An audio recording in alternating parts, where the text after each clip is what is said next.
جو دعائیں قرآنی آتی ہے، جو دعائیں حدیث کی، چونکہ یہ ذکر میں سب سے افضل چیزیں ہیں، یاد رکھیں، ٹھیک۔ اسی طرح جو ہے نبی اکرم صلی اللہ علیہ وسلم نے کچھ مخصوص ذکر بتائے ہیں، میں پورے نہیں رکھوں گا، میں 3 ہی رکھوں گا چونکہ وقت نہیں تھا، لیکن بہت اہم 3 میں نے چن کے رکھے، اور جو اتنے آسان ہیں، اتنے عام ہیں، ہم ہمیشہ کر سکتے ہیں انشاءاللہ۔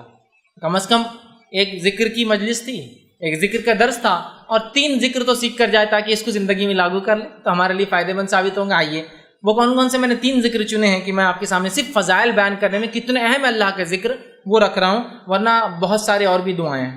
پہلا جو ہے نبی اکرم صلی اللہ علیہ وسلم فرماتے اور کہتے ہیں ذکر کے تعلق سے، اور اس کی اہمیت بتاتے ہیں، اور یہ جو ہے ترغیب و ترہیب میں جو ہے یہ روایت ملتی ہے جو کہ صحیح روایت ہے۔ آپ صلی اللہ علیہ وسلم فرمایا اور کہا اور فرمایا، اور حدیث کے الفاظ اس طرح سے فرمایا، آپ نے فرمایا، ارشاد فرمایا کہ جو شخص 10 مرتبہ ان کلمات کو پڑھے، کیا فرمایا؟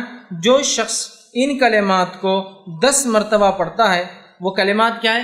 لا الہ الا اللہ وحدہ لا شریک لہ لہ الملک ولہ الحمد وہو علی کل شیء قدیر۔ کیا ہے؟ کون سے کلمات ہیں؟ بہت آسان ہے، اس کو عام زبان میں چوتھا کلمہ بولتے ہیں۔ اب یہ الگ بات ہے کہ لوگوں نے 1 سے 7 کلمے بنائے، کیسے بنا نہیں پتا، لیکن بہرحال ایک عام سمجھ کے لیے بول رہا ہوں، ٹھیک ہے؟ اول کلمہ، دوم کلمہ، سوم کلمہ، چہارم کلمہ، پنجم تی، چارم ہے، ٹھیک۔ ہندوستان میں 7 کلمے، پہلے ہم جب سیکھتے تھے جب 5 سیکھے تھے ہم نے، لیکن ابھی نئے بچے 7 کلمے سیکھتے ہیں۔ بہرحال تو ان ترتیب میں اگر لیا جائے تو یہ چوتھے میں آتا ہے، لا الہ الا اللہ وحدہ لا شریک لہ لہ الملک ولہ الحمد وہو علی کل شیء قدیر۔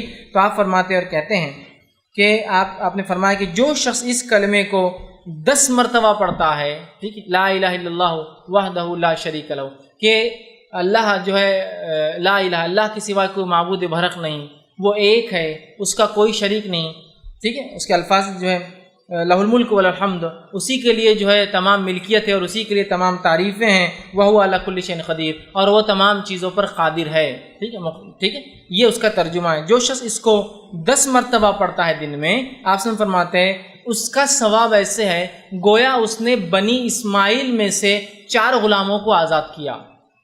اسماعیل علیہ السلام کی نسل میں سے کتنے لوگوں کو آزاد کیا؟ 4 لوگوں کو۔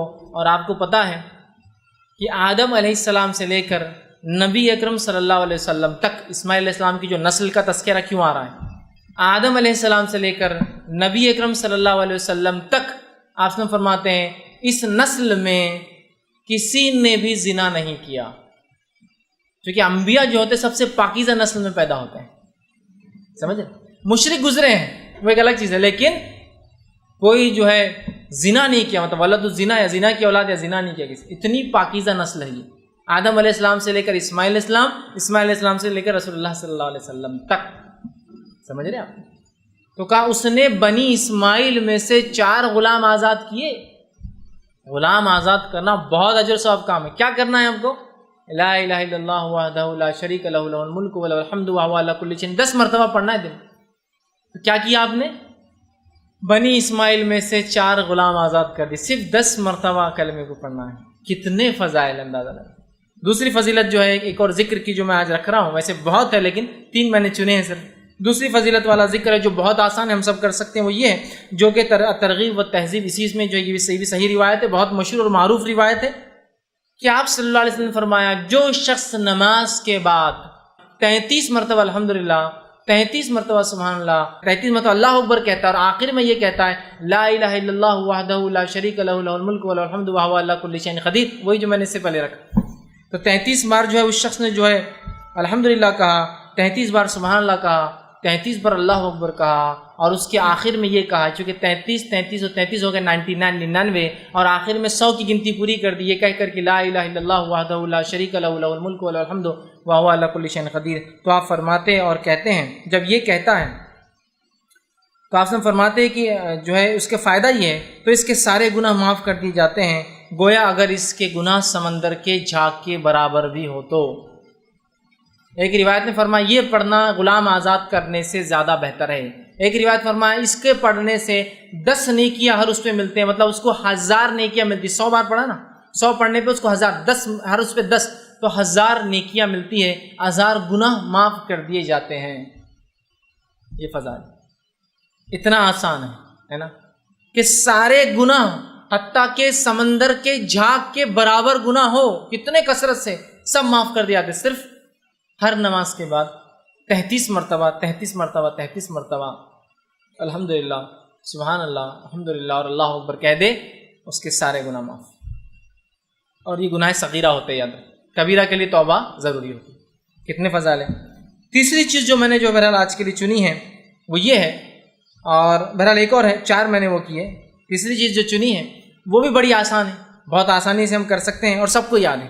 آپ صلی اللہ علیہ وسلم فرماتے ہیں اور کہتے ہیں، یہ حدیث جو ہے ترغیب و تہذیب کی ہی آپ نے فرمایا اور کہا، جو شخص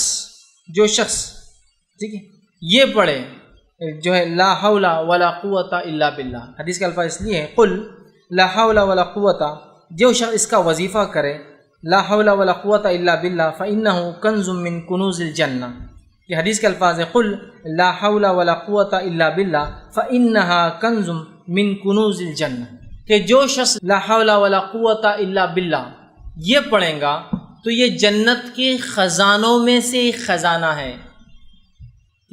جنت کے خزانوں میں سے خزانہ، اس کا معنی کیا ہوتا ہے؟ لا حول، نہ ہم میں صلاحیت ہے نہ ہم میں سمجھ ہے، ولا قوت، نہ ہم میں کوئی چیز کرنے کی طاقت، الا باللہ، سوائے اس کے کہ اللہ ہر چیز پر قادر ہے، اس کی مشیت سے یہ تمام کام ہوتے ہیں۔ آپ نے فرمایا اس کا وظیفہ کرو، اس لیے کہ جنت کے خزانوں میں سے ایک ڈھکا ہوا چھپا ہوا خزانہ ہے، لا حول ولا قوت الا باللہ، اتنا ہی پڑھنا ہے، کبھی بھی آپ پڑھ سکتے ہیں، عام ہے۔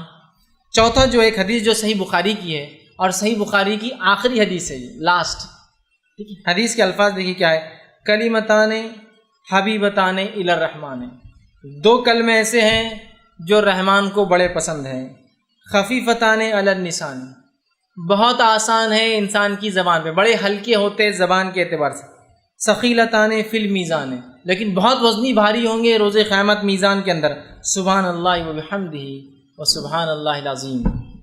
2 کلمے ایسے ہیں جو رحمان کو بڑے پسند ہے، ہونٹوں پر بڑے ہلکے ہیں، میزان میں بڑے بھاری ہے، سبحان اللہ وبحمدہ وسبحان اللہ العظیم، 2 ہی کلمے، کس کو یاد نہیں؟ سب کو یاد ہے، بس اٹھتے بیٹھتے سوتے جاگتے جب یاد آئے سبحان اللہ وبحمدہ وسبحان اللہ العظیم پڑھ دیجیے، ہوگے، سمجھ رہے آپ؟ تو یہ بڑی اہمیت کی حامل ہے، اور کتنے فضائل ان کے دیکھیے آپ بتائے جا رہے ہیں ان کے پڑھنے کے بارے میں، اور یہ بہت آسان عمل ہے، یاد رکھیں، ٹھیک۔ تو ہم اللہ کے ذکر کے معاملے میں بہت محتاط رہیں۔